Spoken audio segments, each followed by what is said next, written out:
Some people aren't struggling because they did something wrong. They're struggling because God gave them something too early. Joseph's story begins with favor. In Genesis 37:3, we read, "Now Israel loved Joseph more than all his children, and he made him a tunic of many colors." Favor is a gift, but it can also be isolating. Joseph receives dreams. In Genesis 37:5-7, he dreams that his brothers' sheaves bow to his. Then, in verse 9, even the sun, moon, and stars bow. These dreams are prophetic, but they are also premature, and Joseph shares them.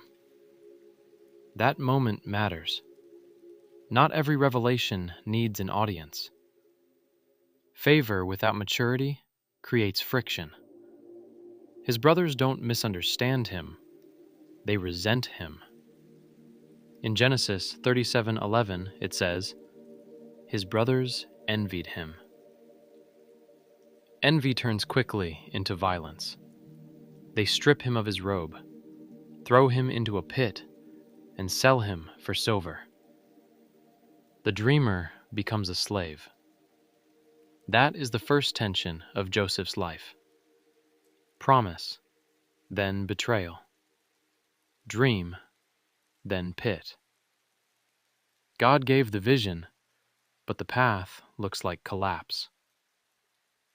This is where many people lose stability. They confuse delay with abandonment. Joseph is sold into Egypt. He enters the house of Potiphar. And something subtle but powerful appears in the text. In Genesis 39:2, it says, "The Lord was with Joseph." Notice the location. Not the palace. Not the fulfillment. Slavery. And yet, the Lord was with Joseph. Favor does not prevent hardship. Presence does not eliminate pressure. Joseph prospers under Potiphar. He becomes trusted. Leadership grows in hidden places. But another test comes. Potiphar's wife pursues him, day after day. In Genesis 39:9, Joseph says, "How then can I do this great wickedness and sin against God?"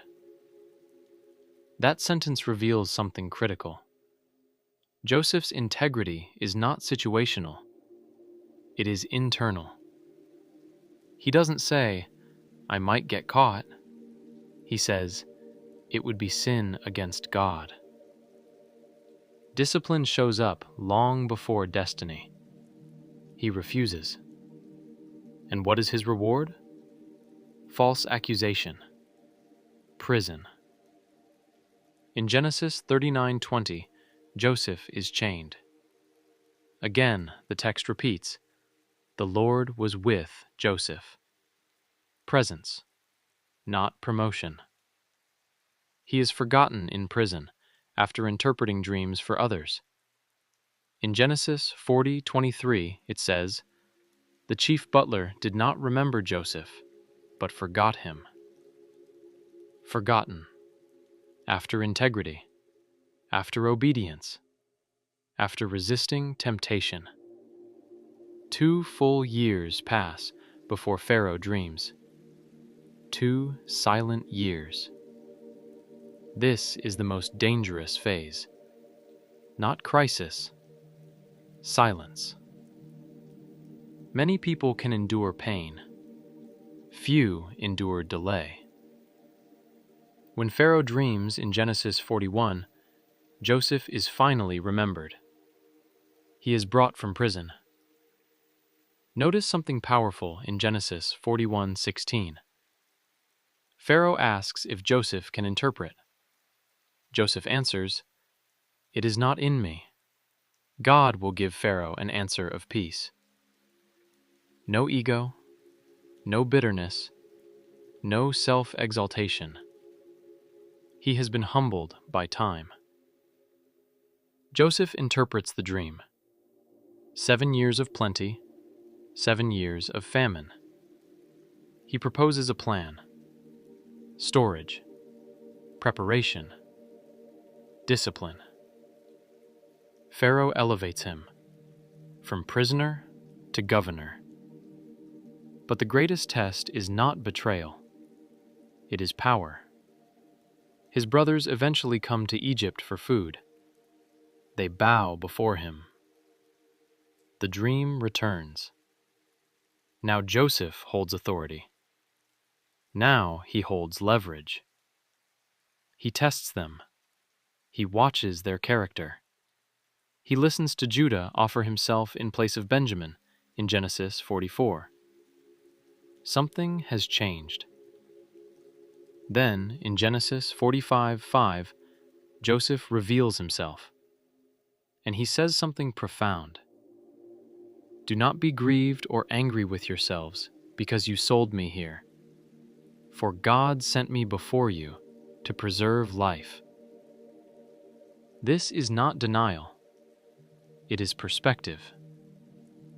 Later, after their father dies, his brothers fear revenge.